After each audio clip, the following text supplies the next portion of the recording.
Padre Santo que está en gloria, le bendecimos, Señor, le exaltamos. Gracias por su misericordia, por su bondad infinita, Señor. Gracias porque nos permite, Señor, un día más de vida y porque nos permite, Señor, en su grande y maravilloso amor, nos permite, Padre, que podamos ver el sol de cada día, Señor. Gracias, Espíritu Santo bendito, porque usted, Señor, nos hace levantarnos en poder y en gloria día con día, en medio de tanta dificultad, pero ahí está su poder, Señor. Gracias, Padre, por todos aquellos que en el mundo entero, Señor, escuchan su palabra y ponen atención a ella y la almacenan en su corazón, Señor. Gracias, Espíritu Santo, porque usted es el que hace posible que esta palabra corra y su nombre sea glorificado en el mundo entero. Señor, bendecimos a todas aquellas personas en el mundo que están ahí, Señor, pendientes de una palabra suya. Y todos aquellos que van a entrar, Señor, a mirar los mensajes y a aceptarle a usted como Señor y Salvador. Y por aquellos que sufren, Señor, en cualquier parte del mundo, le pido que usted los consuele, que usted los ayude y responda a sus necesidades, Señor. Gracias, Padre, porque usted es bueno, maravilloso y clemente. Señor bendito, gracias por esa bondad que tiene hacia nosotros, los seres terrestres, Señor, que del polvo nos formó, Señor, y nos hizo, Señor, semejantes a su imagen, Señor. Gracias, Espíritu Santo bendito, por ese amor tan lindo que nos tiene. Gracias, Señor. Amén. Amados amigos y hermanos, gracias por esta oportunidad de estar delante de ustedes presentando un mensaje más de la palabra del Señor. Así en este momento, amados, vamos a leer el libro de Romanos, llevando una secuencia de lo que hemos estado hablando, de lo que es arrepentimiento. Al final vamos a estar observando algunos puntos de arrepentimiento, pero por ahora estamos siguiendo una secuencia de la palabra del Señor. Estábamos en Romanos 5:12 y hemos estado hablando de Romanos 5, que dice justificados por la fe, porque creemos en el Señor sin haberle visto. Porque cuando usted mira un muñeco de esos pintados que pintan, ahí no está Dios, ahí no está Cristo, ahí no hay nada. Eso es vacío, eso no tiene poder. Es como cuando los niños agarran una muñeca y juegan con él. ¿Por qué? Porque la palabra de Dios dice que la idolatría es pecado. ¿Por qué? Porque el Señor dice, no adorarás ídolos ni imágenes. Bueno, me refiero a esto porque dice que es justificados por la fe. Así pues, cuando entramos a Romanos 5:12, estuvimos viendo pues que dice, por tanto, como el pecado entró en el mundo por un hombre y por el pecado la muerte, así la muerte pasó a todos los hombres por cuantos todos pecaron.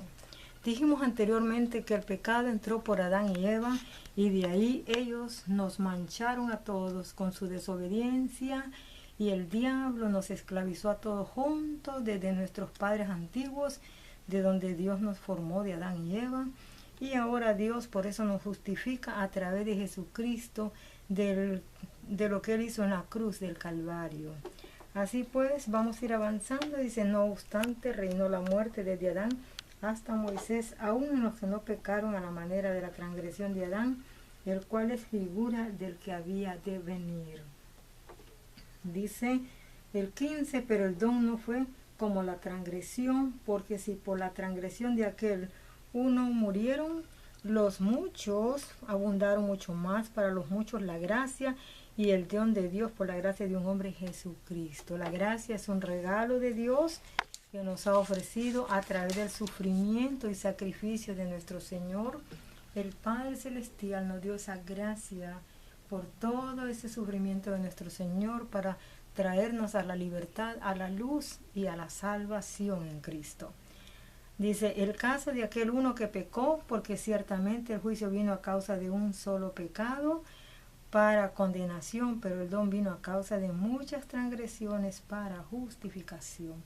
Así que de tantas transgresiones del ser humano, Dios vino a la cruz para traerle libertad. Pues si por la transgresión de un solo reinó la muerte, mucho más reinará en vida por uno solo, Jesucristo, los que reciben la abundancia de la gracia y el don de la justicia.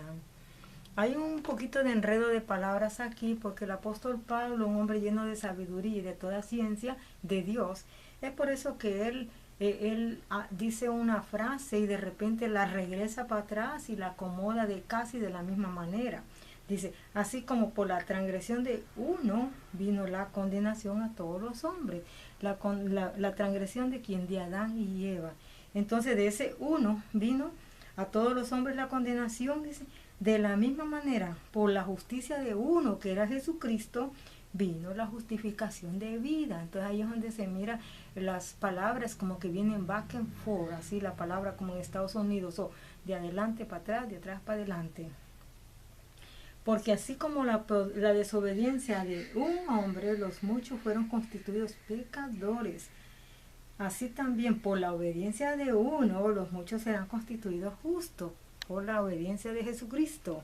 Pero la ley se introdujo para que el pecado abundase más. Cuando el pecado abundó, sobreabundó la gracia. O sea, si no hubiese ley sobre la tierra, el ser humano estaría pensando que no peca. Pero por cuanto la ley es el espejo de lo que es la verdad, entonces Dios justifica todo esto a través de la gracia. ¿Cómo? Cuando los hombres vienen y se arrepienten y reconocen que han quebrantado la ley.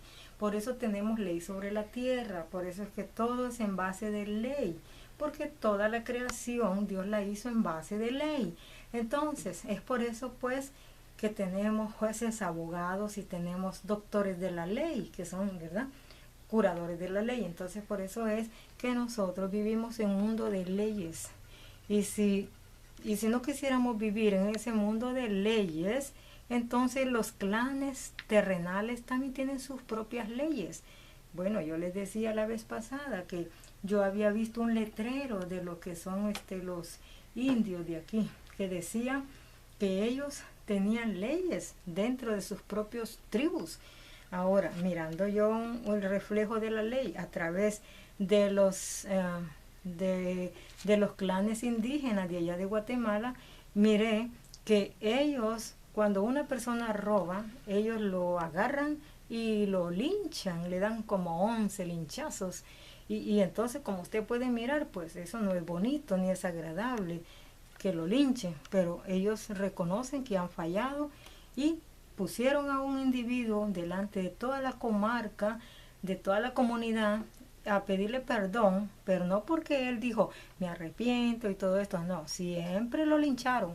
¿Ve? Esa es una ley inmediata que hay entre las tribus. Por eso dice que los pueblos que no tienen leyes, que no se rigen por estas leyes, pero dentro de sus tribus tienen leyes. Entonces, y ellos mismos las aplican. Es por eso pues que habla aquí de un back and forth, de lo que es la ley, de lo que es la gracia, de lo que es la justificación, de lo que es la justicia de Cristo, de lo que ha sido la transgresión del hombre, de lo que Dios en la cruz ha justificado al hombre, para darle una oportunidad para que este hombre se arrepienta y venga a Cristo Jesús.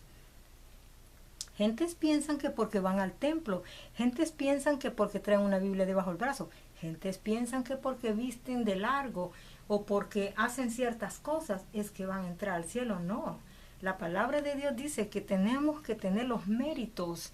Eso es la ley de Dios. Los méritos es haber nacido de nuevo, haberse arrepentido y haber vivido una vida en Cristo y por lo tanto tener el bautismo en el Espíritu Santo, porque de acuerdo a la palabra, Él es el que nos justifica a través del sacrificio de Cristo y Él es el que nos enseña y nos guía y Él es el que nos hace vivir la vida en Dios, porque sin Espíritu Santo no se puede vivir la vida en Dios, sino todas las religiones vivieran la vida en Dios y no pueden hacerlo, porque no hay la vivencia del Espíritu de Dios. El Espíritu de Dios comanda la vida del hombre, pero cuando el Espíritu de Dios no está en el hombre o en la mujer, entonces la carne es la que lo comanda, no es el Espíritu de Dios. Y la carne se sujeta al diablo, no a Dios. Pero cuando el Espíritu es el que gobierna en el hombre, a través del Espíritu de Dios, entonces el hombre anda caminando como un ser normal, porque si se camina por la carne, se camina como de cabeza, como que usted caminara con la cabeza y con los pies hacia arriba. ¿Por qué? Porque no se rige en, como dicen, cuerdamente las cosas. Bien, veamos más adelante. Porque así, por la desobediencia de uno, los muchos fueron constituidos pecadores. Así también por la obediencia de uno de los muchos se han constituido justos.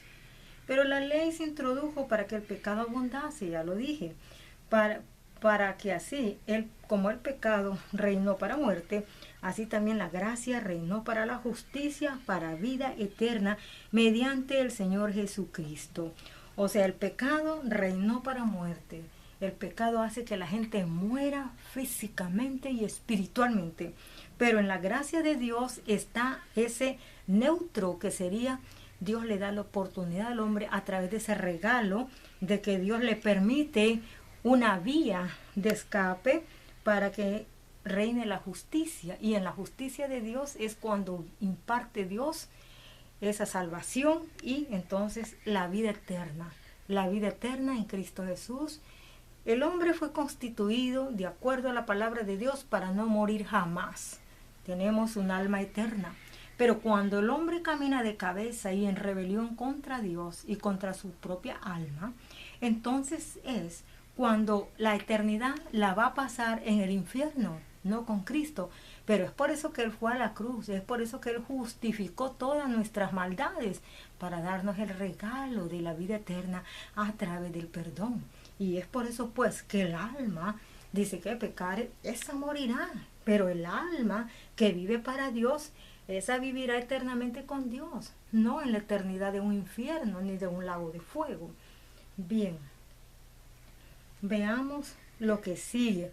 ¿Qué dice el apóstol Pablo? Estamos hablando del libro de Romanos, que nos da dos comparables. El comparable de la desobediencia de Adán, la transgresión de Adán, la injusticia de Adán de no reconocer que Dios es el creador y que Dios quería prohijarlo a él, y él mejor se acercó al diablo, se amistó con el diablo, y el diablo le quitó la herencia que tenía en Cristo Jesús. Pero por eso Cristo vino a rescatar esa herencia otra vez, porque miró la humanidad perdida y descarriada, y por eso vino a nosotros y por eso nos prohijó a través del Padre por medio de su sacrificio en la cruz. Bien, entonces dice el apóstol Pablo cuando hace los comparables entre Adán y Cristo. Vamos al capítulo 6, porque parece que tenemos una cita aquí, veamos, y si no la tenemos, pues la vamos a poner. Bien, sí tenemos. Romanos 6, ¿qué pues diremos? ¿Perseveraremos en el pecado para que la gracia abunde? ¿Vamos a estar pecando a cada ratito? Porque la gracia, el regalo de Dios, ahí está. Sí, ahí está, pero se va a acabar. Y de todas maneras, el alma que pecare, esa morirá. Si en un momento dado la persona, nosotros no tenemos la vida comparada. Podemos tener aseguranzas de carro, aseguranzas de vida y todo. Pero esas aseguranzas solo se le quedan a los familiares. Pero ¿hacia dónde va el ser humano cuando ya sale de este carapacho del cuerpo y se va a la sepultura y el alma sale y se presenta a Dios? Entonces dice, ¿qué pues diremos? ¿Perseveraremos en el pecado?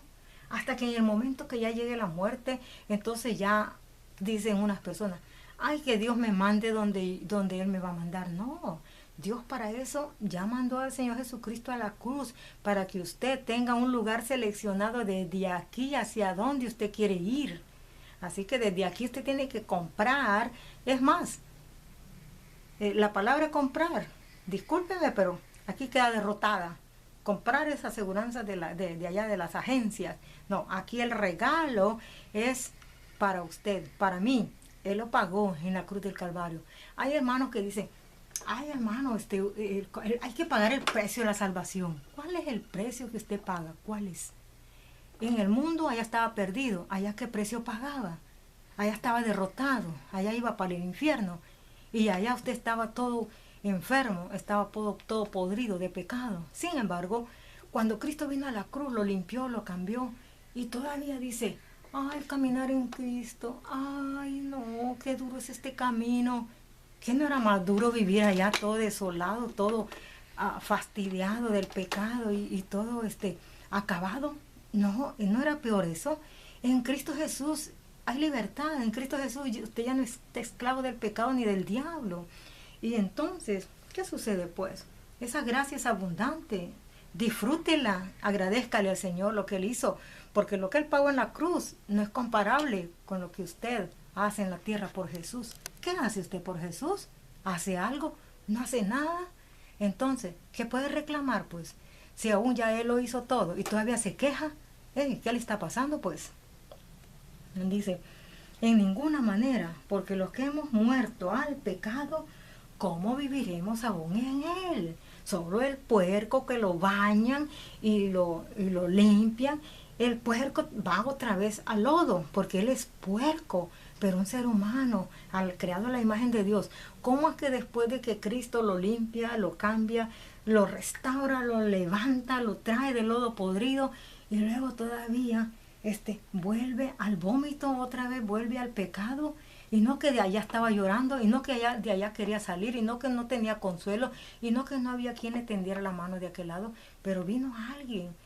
Si no viene un hermano que le hable la palabra a una persona, Dios usa, mire que hizo hasta la burra de Balaam para hablarle al profeta malo que quería ir a maldecir al pueblo de Israel. Entonces, si Dios utilizó una burra, si Dios utilizó elementos hasta de la naturaleza para hablarle al ser humano, ¿cómo es posible, pues, aún personas, Dios mismo se le presenta en su casa y lo llama, como a mí, que el Padre Celestial se me presentó en mi casa, en mi país, y me llamó a este ministerio sin saber nada de estas cosas? Porque yo no era es más, yo amaba a Dios, pero yo no adoraba imágenes. A mí me golpeaban porque yo no quería adorar esos muñecos. Entonces, ¿qué me dice usted de eso? Por eso dice el apóstol Pablo, todavía queremos estar ahí cuando el pecado es una desgracia. El pecado nos trae maldición. El pecado nos trae desconsuelo, nos trae separación de Dios con el hombre. Estamos separados de Dios. El diablo es el que gobierna nuestra vida. Entonces, pues, ¿cómo es posible? Sigamos mejor. ¿O no sabéis que todos los que hemos sido bautizados en Cristo Jesús hemos sido bautizados en su muerte? O sea, lo que quiere decir aquí es que cuando venimos a Cristo y fuimos regenerados y fuimos bautizados, dice que fuimos bautizados en su muerte. ¿A qué se refiere? Bueno, que dice que el morir en Cristo es ganancia. Entonces, ahí lo vamos a estar viendo después, completo. Entonces, eso es lo que quiere decir, que si la persona ya murió al pecado, ¿por qué tiene que traer el pecado de vuelta y darle vida para que lo destruya y lo mate? Pues, ¿para qué? Dice, porque somos sepultados juntamente con él para muerte, por el bautismo, a fin de que como Cristo resucitó de los muertos por la gloria del Padre, así también nosotros andemos en vida nueva. Ya Él ya nos dio la esperanza, Él ya nos enseñó que hay vida eterna en Cristo Jesús, porque Él mismo resucitó a Lázaro, resucitó a una niña que estaba muerta. Entonces, si usted puede mirar todos los milagros que Cristo hizo y todos los milagros que por las manos de los profetas, de los siervos, de los apóstoles se hicieron, entonces, pues, ¿cómo podemos dudar de un Dios creador que nos da la respiración cada segundo de nuestra vida y nos mantiene en este cuerpo viviente? Bien. Sabiendo esto, que nuestro viejo hombre fue crucificado juntamente con él para que el cuerpo del pecado sea destruido, a fin de que no sirvamos más al pecado. En Cristo Jesús el pecado muere, porque entonces Él lo liberta. ¿Cómo pues vamos a seguir en la misma condición de ese cuerpo de pecado? Porque el que ha muerto ha sido justificado del pecado. Y si morimos con Cristo, creemos que también viviremos con Él, sabiendo que Cristo, habiendo resucitado de los muertos, ya no muere. La muerte no se enseñoreará más de Él ni de todos aquellos que le siguen. Ciertamente que algunos van a morir aparentemente, pero la palabra de Dios dice que duermen en los sepulcros y serán levantados. No dice que van a morir eternamente para el lago de fuego. No. Dice que están dormidos en los sepulcros, pero que serán levantados al son de la trompeta cuando Cristo venga en las nubes a recoger su pueblo. Y los primeros que se van y salen de las tumbas son los muertos en Cristo, dice, para que nos entendamos. Pero es que ellos duermen, pero oirán la voz de Dios. Bien. Porque en cuanto murió al pecado, murió una vez por todas, más en cuanto vive, para Dios vive. Está hablando de Cristo. Así también vosotros consideraos muertos al pecado, pero vivos